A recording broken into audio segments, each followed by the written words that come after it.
कहानी की शुरुआत में दिखाया जाता है कि एक गहरे जंगल के अंदर कुछ सैनिक झील के ऊपर नावों से सफर कर रहे होते हैं। उनके रास्ते को कुछ लोकल आदिवासी गाइड कर रहे होते हैं, लेकिन कुछ समझ पाते उससे पहले ही थोड़ी देर में बहुत सारे सांप उनकी तरफ आने लगते हैं। एक सैनिक यह देखकर बिना दया दिखाए तुरंत सांप को मार देता है, जबकि आदिवासी उसे बार बार मना कर रहे होते हैं, लेकिन तब तक बहुत देर हो चुकी होती है। अनगिनत सांप पानी के अंदर से तैरते हुए उनकी तरफ आने लगते हैं और चारों तरफ से उन्हें घेर लेते हैं। जान बचाने के लिए सैनिक पलटकर हमला करते हैं और नाव से सांपों को हटाने की कोशिश करते हैं। हैरानी की बात यह होती है कि किसी तरह सैनिक सांपों को भगा देते हैं, लेकिन लोकल लोग अब भी उन्हें सांप मारने से मना कर रहे होते हैं, क्योंकि वे जानते थे कि असली खतरा अभी टला नहीं है। तभी पानी के नीचे से एक बहुत बड़ी परछाई आगे बढ़ती है और अचानक एक सांप बाहर कूद पड़ता है। एक ही जोरदार वार में वह सैनिकों की नाव पलट देता है और सब पानी में गिर जाते हैं। चारों तरफ अफरा तफरी मच जाती है।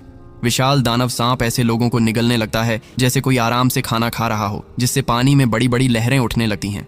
सैनिक जान बचाने के लिए दूसरी नाव की तरफ तैरने लगते हैं, लेकिन उससे पहले ही सांप कई लोगों को जिंदा निगल जाता है। मजबूर होकर सैनिक गोलियां चलाते हैं, लेकिन इतनी बड़ी सांप पर गोलियों का कोई असर नहीं होता। आखिरकार कोई रास्ता न देखकर वे नाव छोड़कर ऊपर की तरफ तैरने लगते हैं, लेकिन ऊपर पहुंचने से पहले ही पीछे रह गए सैनिकों को वह दानव बेरहमी से मार देता है। आखिरकार कुछ सैनिक किसी तरह किनारे पहुंचकर चट्टानों के पीछे छिप जाते हैं, मगर सांप भी वहां पहुंच जाता है और शिकार ढूंढने की तरह उन्हें खोजने लगता है। किस्मत से वह उन्हें उस समय नहीं ढूंढ पाता। इसी मौके का फायदा उठाकर सैनिक और गहरे जंगल की तरफ भाग जाते हैं और उस विशाल सांप से बचने की कोशिश करते रहते हैं। कुछ देर बाद सैनिक घने जंगल के अंदर पहुंच जाते हैं। उन्हें लगता है कि शायद वे उस खौफनाक दुश्मन को पीछे छोड़ आए हैं, लेकिन उन्हें नहीं पता होता कि वह दानव ऊपर से चुपचाप उनका पीछा कर रहा है। अचानक कैप्टन पीछे से एक भयानक दहाड़ सुनता है और यह सुनते ही सब डर के मारे उल्टी दिशा में भागने लगते हैं। भागते भागते वे जंगल की एक खुली जगह में पहुंच जाते हैं और सांप से खुद को बचाने के लिए बेचैन हो जाते हैं। तभी इससे पहले कि वे समझ पाते कि अब क्या करें, एक आदमी महसूस करता है कि उसके चेहरे पर कोई चिपचिपा तरल गिर रहा है। अगले ही पल वह दानव सांप ऊपर से झपटा है और एक ही काट में उसे निगल जाता है। सैनिक तुरंत उस विशाल जानवर पर गोलियां चलाने लगते हैं, लेकिन कोई फायदा नहीं होता। वह विशाल सांप गुस्से में उनके सामने आ खड़ा होता है